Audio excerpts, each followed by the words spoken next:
Hey everybody, Shoebox Legends here. Thanks for joining me today to look at some shiny cardboard. This is going to be an episode where I take a look at some baseball shine.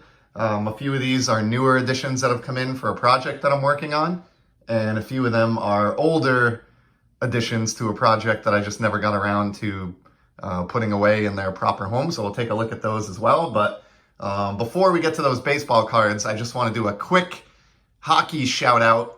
So the NHL season started this week, the 2021-22 campaign, and one of the storylines that many hockey fans, myself included, are interested in following along this year is just seeing how many goals Alex Ovechkin can net. He enters the season in 6th place all time with 730 career goals. And as the season unwinds, he'll be able to move up, at least a couple spots this year if he's able to stay healthy throughout the season and produce. He did sign a 5-year contract extension in the offseason with the Capitals, so it'll be interesting. It's going to come right down to the wire here. My personal belief is that he'll probably surpass Gordie Howe for 2nd all-time in goals, but maybe come up just short on Wayne Gretzky's all-time mark. But it's going to be fun to watch the pursuit. And last night, the Washington Capitals had their first game of the season, and the Grade 8 got off to an amazing start. He scored 2 goals, which moves him into 5th place solely ahead of Marcel Dion. So he is now standing at 732, which is good for 5th all-time. And one of the things I wanted to try to do on the channel this hockey season is to show a cool Ovechkin card from my collection that I haven't shown yet anytime he scores a goal. And with a couple netted last night, I have this beauty that came in only a week or so ago. This is from the Upper Deck Allure set, and my lighting is not great this morning, but these are known as Yellow Taxi parallels. They have sort of that pulsar finish that Panini is known for, but this is, of course, an Upper Deck card, so they don't call it pulsar, they call it Yellow Taxi. And the reason I chose this, I picked this card up just because I love shine. And you don't see a lot of shiny yellow cards out there, in sports cards, at least not the sports I collect. So I think these are kind of unique. I thought this would make a good addition to my OV or my Shiny Hockey Z Folio.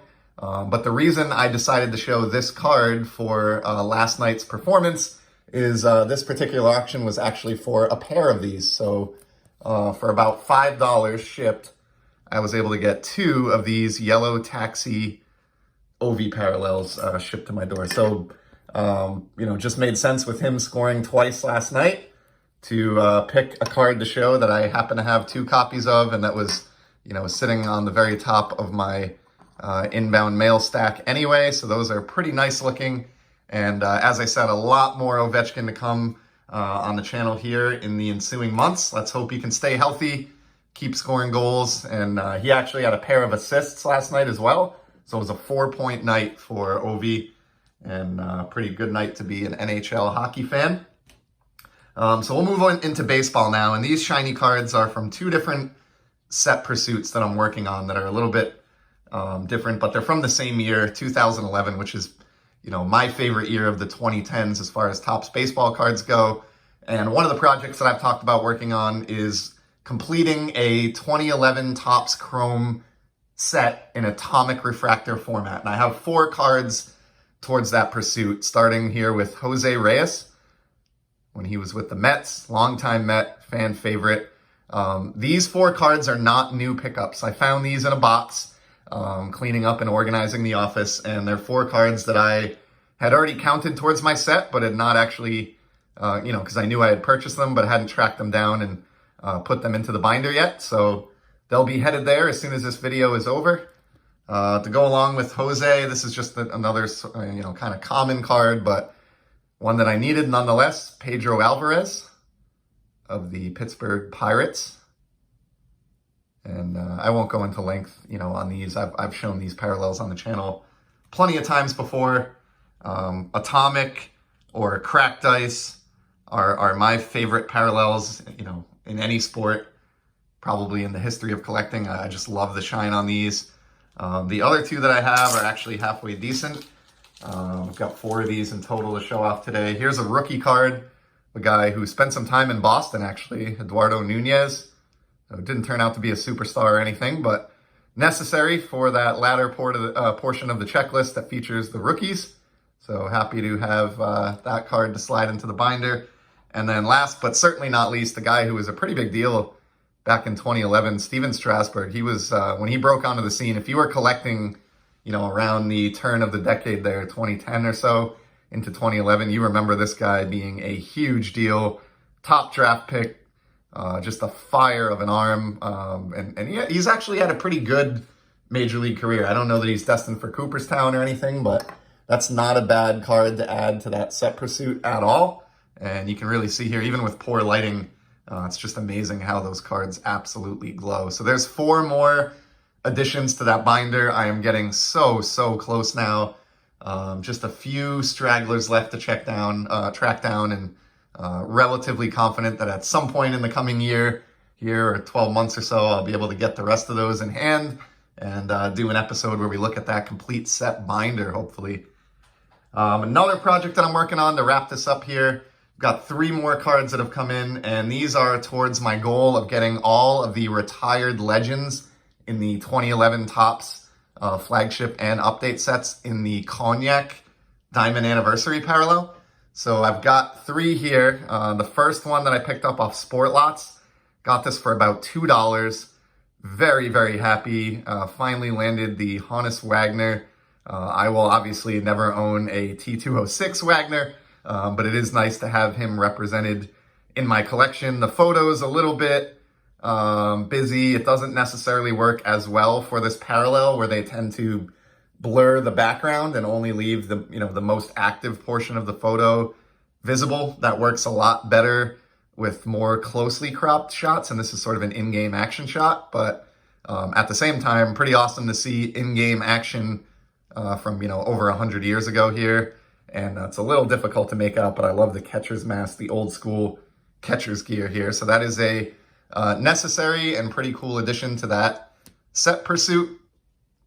And then the other 2 cards that I have are actually the same subject. So there were 74 retired Legends short print parallels in 2011, but a couple of players actually received multiple parallels. Most cases they got 1 in the flagship set and 1 in the update or traded set. And that was the case for the Big Hurt Frank Thomas. So from the standard flagship set, we got this beautiful parallel from his days with the White Sox, who is, of course, the team, who are the team that I remember Frank with most fondly.